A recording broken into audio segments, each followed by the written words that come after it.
Oh, the nostalgia. Tower Defense Simulator is 7 years old now, and oh man, does that make me feel like a fossil having said that. Having documented the overhaul era of Tower Defense Simulator in a recent video, I figured it's time to turn back the clock to the legacy events of the game. These events are iconic for their simplicity and influence on TDS in the modern day. The legacy events are as follows: Halloween 2019, Christmas 2019, and last but not least, Spring 2020. Categorized by a retro Roblox aesthetic, low poly models, and basic UI design elements, these events were TDS's first attempt at entirely original events, as the two previous events, Area 51 and Sword Fights on the Heights, were actually inspired by relevant memes or Roblox history. In addition, the game balance was actually in an extremely unique spot compared to the rest of TDS's history. While currently, modern TDS has arguably the best balancing, and historically the overhaul era has the worst balancing, legacy TDS actually has a more interesting balance. While the game struggled to balance certain towers like Electroshocker, who were pitifully underpowered, there was a pretty diverse roster of towers used. Most notably, event towers dominated the meta at this time, with event towers being extremely strong on release.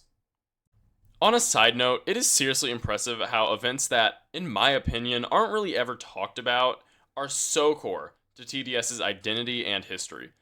Every event covered in this video has had a modern refresh of sorts, with each event's respective boss getting a new version in modern eras. So overall, how did Paradoxum do? Are the legacy events old, dated, and unimpressive, or are they a callback to a simpler time where TDS was more simple and more fun? Take a seat, my dear viewer. It's time to discuss the legacy events. The first of these legacy events is Halloween 2019, with its leading boss, the daunting Jacobot.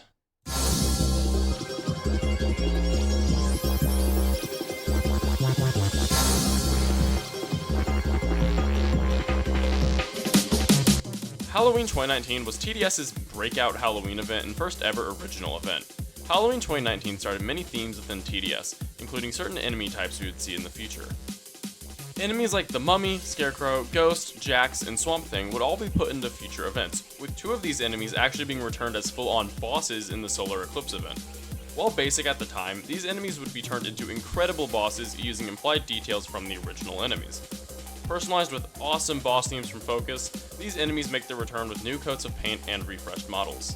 Halloween 2019 would also include the first ever event skin crate, containing 12 Halloween-themed skins, 10 of which would be reused in the Halloween 2020 Battle Pass crates. Interestingly, this crate is one of the few event-themed crates that costed gold, for a price of 3,333 gold per skin. These skins introduced vague Halloween themes such as pumpkins, demons, gargoyles, and witches. This event overall laid the groundwork to what fundamentally is a Tower Defense Simulator Halloween event, and the subsequent events would mold into the steps that Halloween 2019 laid out. Jacobot was the leading boss of the event, a large mechanoid-style pumpkin which would shoot guns and grenades at towers. Jacobot was easily iconic due to his memorable design and would become a cult classic among TDS fans for years to come.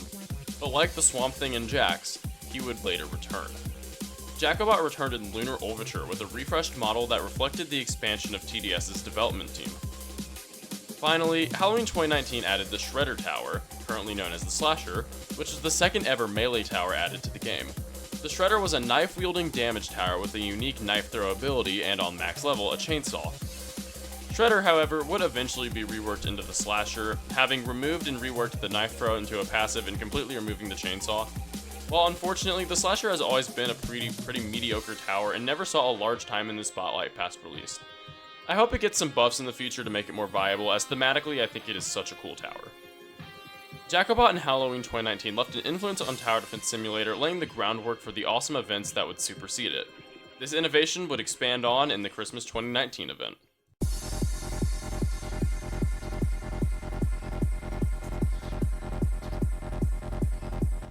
Christmas 2019 is, in my opinion, the legacy event's innovator, the catalyst of so many new ideas into the game. While Halloween 2019 laid the framework for a TDS original event, Christmas 2019 innovated and expanded on that. Most notably, Christmas 2019 saw the introduction of a event currency. While modern event currencies are used to level and progress a battle pass, the legacy ones were actually used to purchase items. Christmas 2019's and the first ever event currency was called Tickets, and it was an item that could be used to purchase 3 gifts: a gift of joy, mystery, and sharpness. These gifts costed 1,500, 2,000, and 2,500 tickets respectively.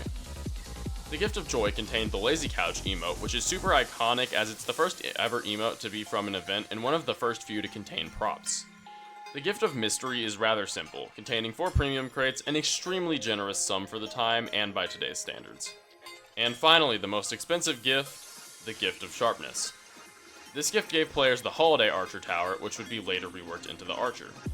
The Archer, as a side note, is quite an interesting event towers, being one of 2 exclusive towers, the other being Firework Technician, not being unlocked by triumphing in event mode. Archer itself is a bow-wielding piercing tower, and unfortunately, that is where really all relevance of the Archer ends. Archer is one of the few TDS towers that has just always been laughably bad. Archer has constantly failed to make basic requirements of any tower archetype and is basically useless in any mode outside of easier modes. Christmas 2019, however, innovated with event towers by being the first ever one to have 2 event towers. We've already talked about Archer, but let's talk about the second, and arguably better one, Frostblaster. Frostblaster is a freezing tower similar to that of the Freezer, the core difference being it has more range and damage than that of the Freezer. While the Freezer has always been underwhelming, the Frostblaster actually does see some usage, primarily as support and sub DPS. Unfortunately, he was actually nerfed after his recent rework, as it was actually pretty busted, and the TDS community debates his vitality in the modern day. This event also contains 2 crates, the Christmas skin crate with 4 Christmas skins and the Party skin crate with 3 party skins. To summarize the more permanent additions to the game, this event added a ton of skins, crates, emotes, and 2 towers. This is an incredible sum of content, especially for the time. Now, onto the actual event mode itself, which, unfortunately, is where Christmas 2019 starts to feel forgettable. While Christmas 2019 was a great innovator in terms of how events operated, its mode in of itself is pretty basic and short. Only containing 10 enemies, 15 waves, and 1 boss, there isn't too much to talk about. All the enemies are rather basic, having little gameplay effect past some stun spam. It is my personal theory that this mode being lackluster is why Christmas 2019 is rarely talked about, having been overshadowed by more engaging events such as Frost Invasion.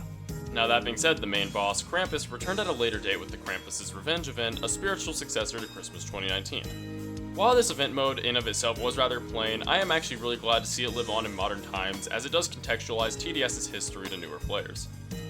But if we're going to talk about events returning, we gotta talk about the one event that just will not die. Spring 2020 and Ducky Doom.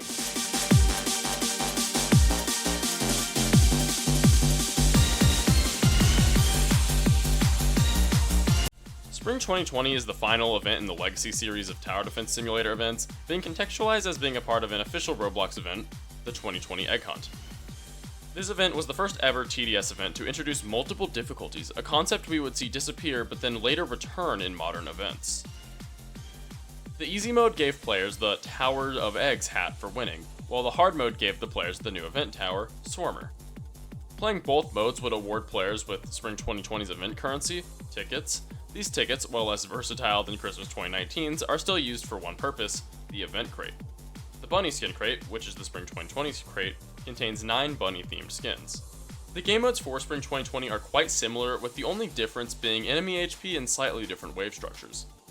It should be noted that all of the enemies appeared in both modes, containing a roster of enemies, 8 enemies and 1 boss.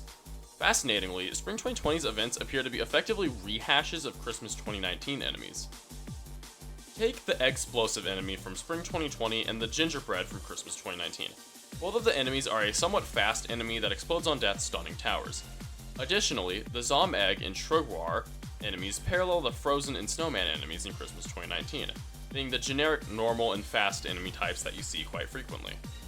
This trend continues with basically every enemy in the Spring 2020 roster, with only minute changes in HP and speed. I believe this was done in order to cut down on event development time, as all the mechanical uniqueness of the enemies had already been made in a prior event. Going back to my earlier point, I believe Spring 2020 suffers a similar fate to Christmas 2019, as the event mode can be somewhat lackluster and forgettable amongst newer events. That being said, Spring 2020 has a trap card that would ensure its legacy in TDS forever, Ducky Doom. Ducky Doom is a robotic duck and the final boss of the Spring 2020 mode.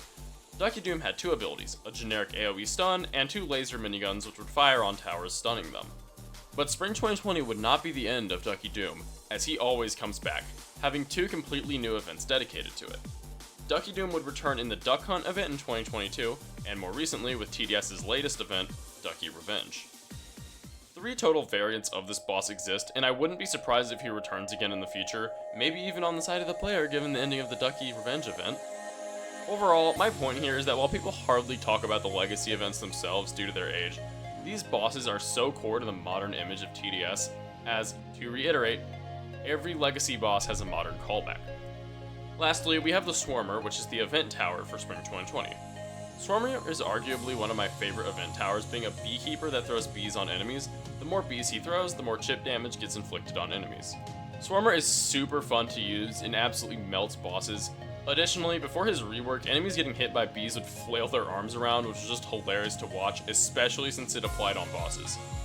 Overall, Spring 2020 introduced a super iconic boss to TDS's lineage, which would give way to some of its newer events. And so those were the legacy events. Beautiful in their simplicity and inspirational in their mechanical innovations on what it means to be a tower defense simulator event. If it was not for these events, TDS wouldn't be the game it is in the modern day. A lot of thematic choices sprung from these events, and their lineage can be traced back throughout the game's history. But what do you guys think of the legacy events? Do you think I'm overly critical on the event modes themselves? Do you think TDS needs to stop reusing these boss concepts? Are any of these your favorite event? Let me know in the comments below. If you ever want to discuss these events or engage in the Salts community, please join the Discord in the description. I'm pretty active in there and would love to talk to you about this video, any of my others, tower defense, life, whatever. That's all for this one, you guys. Like the video if you liked the video, subscribe for more Salts, and as always, make stuff you're proud of.